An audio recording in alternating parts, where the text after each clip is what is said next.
Easy to forget. This was a finals team just a year ago. Yup. And bro, they cut some dead weight. A lot of that was in Kyle Lowry's lower half. Really on the plug, really on the plug. On this episode, we got a very special topic to talk about, you know what I'm saying? Around this time of year, a certain somebody down in South Beach, you know?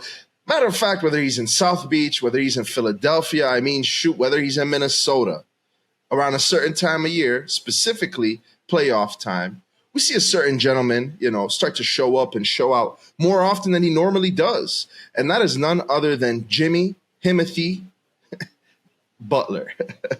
Hey, whether it's a Heat jersey and a headband, whether it's a nose ring and a bowl cut, this Jimmy Butler is looking like a different guy. In a month full of storylines across the NBA, the Miami Heat have been forgotten about once again. In case you didn't notice, the Heat are looking deadly right now. They're winners in 9 of their last 11. And for the first time this season, looking like a team to be reckoned with come playoff time. Obviously, with the Heat, there's a history of playoff success. I mean, come on, man. A history that points to a hard-nosed team, consistently able to overachieve what others say is their ceiling. And that starts with none other than Jimmy Butler, right? In the last 2 years, he's gone from 22 points per game during the season to almost 30 a night in the playoffs. And we really got to start this pod off by telling you why the ramp up is coming early this year. Yes, sir. A month ago, this team looked like a soulless bunch in the dregs of the Eastern Conference, struggling to find any consistency, even though Tyler Hero, Bam Adebayo, Duncan Robinson were having career years. Even though first-round pick Jamie Jaquez Jr. was exceeding expectations. All that going their way, and the Heat were still losing as many games as they were winning. No question. Big shouts out to Jamie as well. But the bat signal went out. Jimmy showed up, and over the last 14 games, he's been shooting 56%. That's right, 56% from three-point land.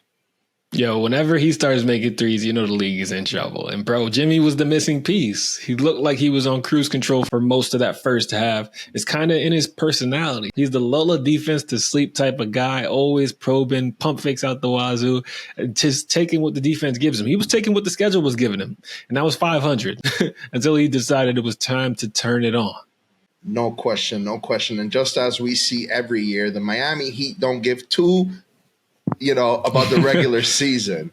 No matter what the expectations are, always surpassing them, always passing them. And I mean, when we talk about Jimmy Butler turning up, we look at his last 3 games, 37, 21, 22. He's missed a few games, but I mean, Jimmy's back. We talk about his efficiency from the floor, along with the rest of this team's great play. Yeah, the Miami Heat are gearing up for sure. Yeah, and this is just the time. You know what I'm saying? 20 games left in the season, just about. It was time for the Heat to turn it on. And Jimmy is leading that storm, bro. They use, like you said, this regular season as the test environment. Pat Riley puts on the lab coat, you know what I'm saying? Eric Spoelstra's running experiments. They're seeing who they can trust, who they can play come stretch time. And because they have such a stable organization, because they have a star player who consistently takes his game to new heights, and because they have arguably the best coach in the league, they're able to get away with it. I mean, they're running a ton of zone. They're just trying stuff out there. And it feels like they just flipped the switch. There's no question. There's no question. You talk about lab coats, you talk about experimenting, you talk about trying some new things. And if there's one part of this equation that has stood the test of time so far, that's none other than Jimmy. You know what I'm saying? And so having him to rely on, Eric Spoelstra has really been able to do some different things with this lineup throughout the last few years, man. And I mean, listen, Pat Riley's squeezing, $1 out of 10 cents with the roster that he has. And at the end of the day, as much as you want to fault him for it, so far it has been working for them. This team every single year goes out there, exceeds expectations. I mean, we talk about the 2 final runs alone. Yeah. No matter what the regular season performances look like, no matter what their roster shapes out to be, at the end of the day, if Jimmy Butler's on the floor, got the supporting cast of Bam Adebayo and Eric Spoelstra at the helm, you can always expect this team to do some damage come playoff time. And I look at this roster, it's easy to forget. This was a finals team, not conference, but a finals team just a year ago. Yep. And bro, they cut some dead weight. A lot of that was in Kyle Lowry's lower half. But bro, they brought in Terry Rozier.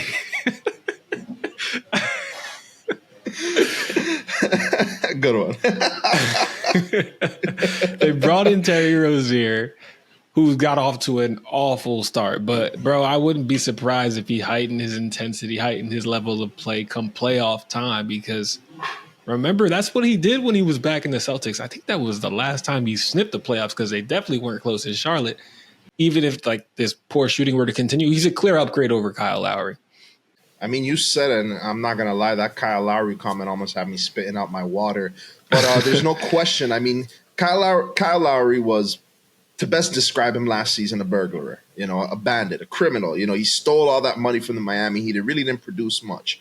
Even though Scary Terry isn't looking too frightening right now, I think we can expect him to start to turn up a little bit. I mean, Terry Rozier, one of those guys who, I mean, depending on the situation, has always been a fringe-type all-star kind of guy who can get buckets in a hurry, whether he's a starter, whether he's coming off the bench. Type of confidence that earns you a name like Scary Terry speaks for itself. And so I expect him to step it up. And, I mean, listen, this Miami Heat surrounding cast just always finds a way to make use with what they have. I mean, we talk about the G Leaguers and Max Strus and Gabe Vincent were able to go to other destinations and get the bag.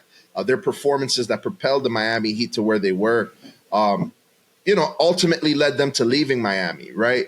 But shouts out to Pat Riley, shouts out to Eric Spo. They always find a way to get their stars a strong supporting cast and guys who, whether they might not turn heads on the stat sheet, they're going to impact winning basketball games.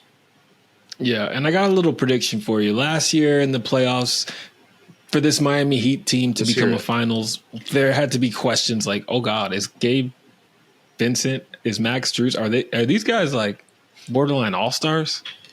I think after this playoff run, if the Heat are where they think they'll be, we're going to be talking about, oh my God, is Tyler Hero a top 20 guy? Because let's not forget, he missed the whole playoffs, almost the whole playoffs last year. This is an absolute bucket. I know he doesn't do much on the defensive end, but this guy is 20 a night in his sleep. As much as I don't want to say that, you can't deny the talent. You cannot deny the talent. I mean, at the end of the day, I'll never get over Tyler? Man, after they turned his, a snarl? After they turned his snarl into a highlight, bro, it was all downhill from there for me, even though his play has improved. But, that's really all I got against the man. It's nothing to do with basketball. Snarl was not tough. I'm sorry. I'm not a fan.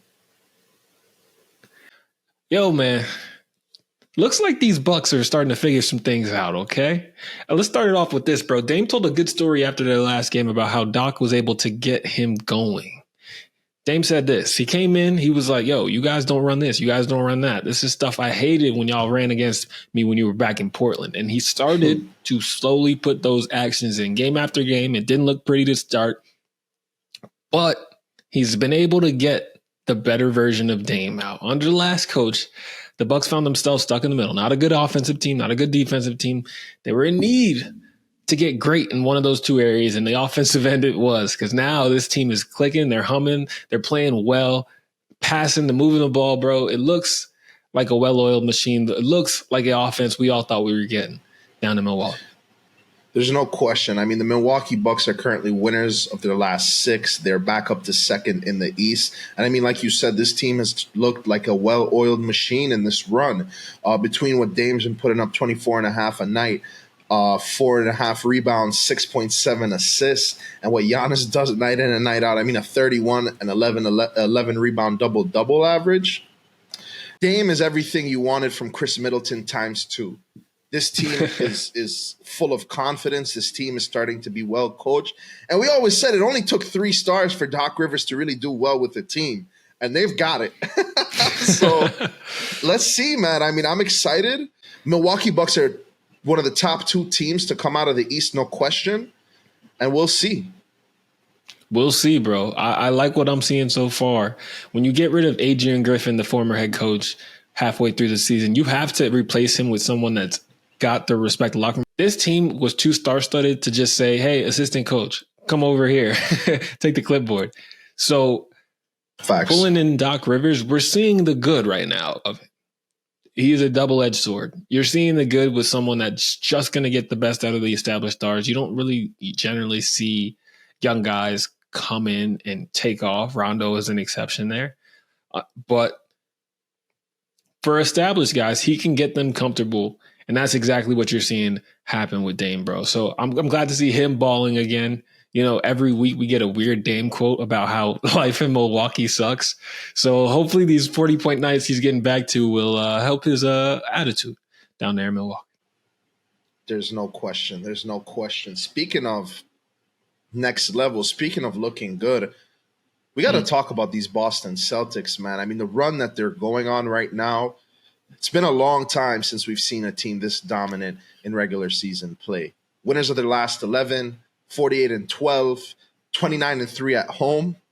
Golly, Boston's looking like the truth right now in the East.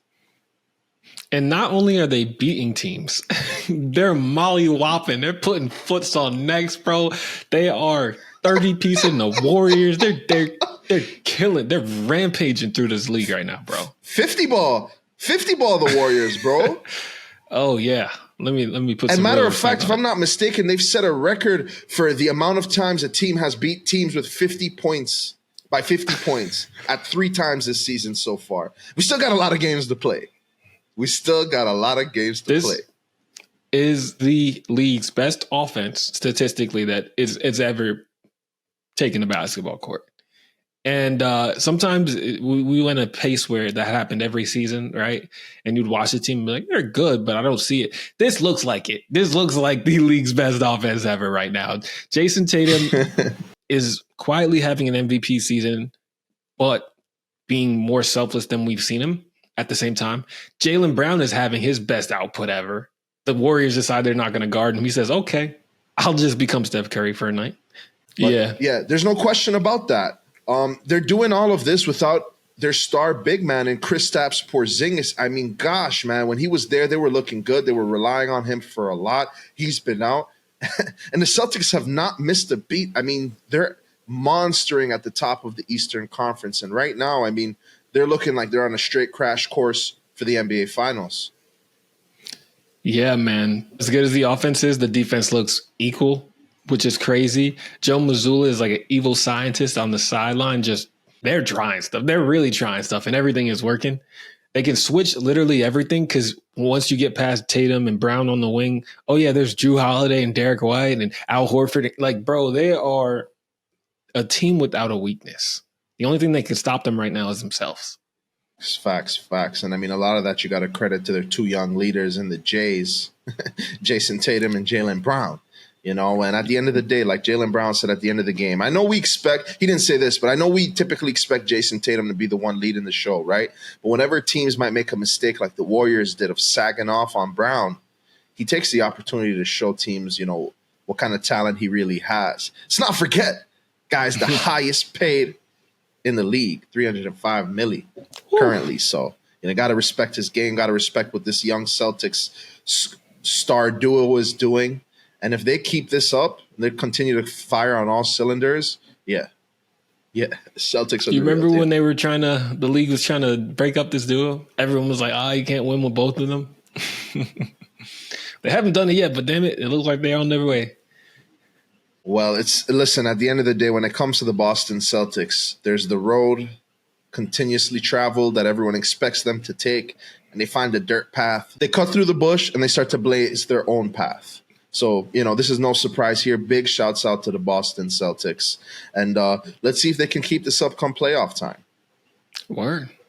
And speaking of keeping it up, you need to keep up with that hairline. You need to keep up with that beard. Get it right. Keep it tight. EvanAlexanderGrooming.com. Make sure you guys are using that promo code hoop_plug_ for a smooth 20% off at checkout. Yes, sir. Something light. And as always, guys, appreciate y'all rocking with us. Don't forget to subscribe to the channel, like the video, and as always, put some flavor in your ear. Peace.